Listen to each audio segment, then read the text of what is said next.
This was my great-grandfather. Well, in fact, he farmed in Evanston, Illinois for a while, and then he came to California and was milling business here, and then he was downtown Sacramento. Anyhow, he sold a lot in where they built the Capitol and bought the ground out here at Citrus Heights. And that house burnt down, and they built the one that's there now later on. The Rush built that, I think. They had ranch all around it. There was, I know, the 50 acres was east of them toward Antelope, and then across the road was the Lupe.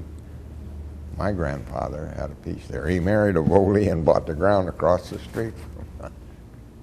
Anyhow, he had to quit going to school, and because the dad worked for the railroad, and they moved him up to Oregon, and he still had that ranch to run. So my grandfather quit school at 13, and he was a jack of all trades. He built the Grange Hall.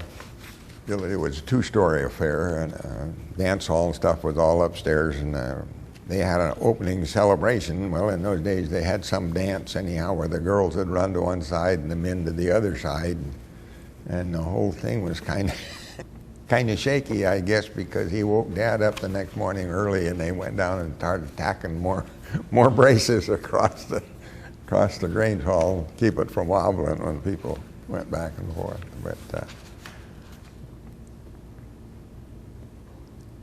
went first grade in Sylvan Corners.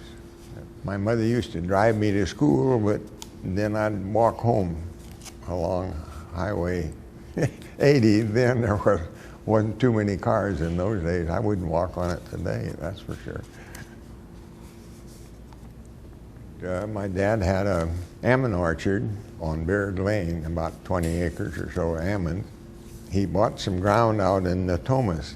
That was District 1000, and only had one road down the middle of it that was paved. The rest of them were all dirt roads. So in the wintertime, you were stuck in the mud if you got off that main road. So wintertime, we'd spend up here in Citrus Heights and then down at the ranch in the summertime. Most of my time was spent helping on the farm ranching anyhow, driving tractor or whatever. And I can remember they bought a new Model D John Deere. They drove the thing down the old Auburn Road out into the field and then put the grousers on it there, because we didn't have anything to haul a tractor in those days. And I can still remember, I was about 7 years old, and I can still smell the green paint burning on that manifold. It was brand new, you know. So Dad let me harrow in the wheat there, and about 50 acres, and because I couldn't hit anything, there was one oak tree. So I thought I was died and going to heaven driving that John Deere around.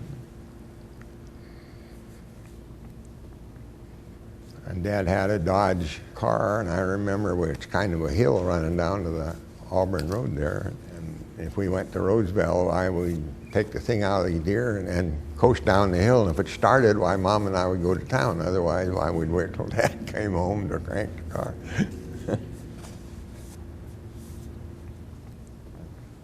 Oh, I served in the Navy during World War II. I was drafted. When I got to the end of the line, they said, "You want land or sea forces?" Well, I didn't particularly care camping out, so I chose the Navy.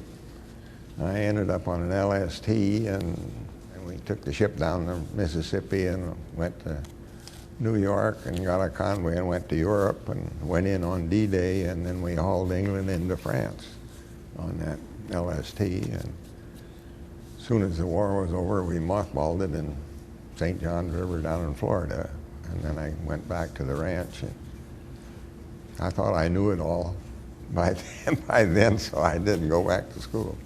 I used my GI Bill to learn to fly, and so I bought an airplane. And well, every year my grandmother wanted a picnic. And when they passed on, why, there were 7 brothers and sisters, and we still have a picnic every year. And every 7 years, when it comes around,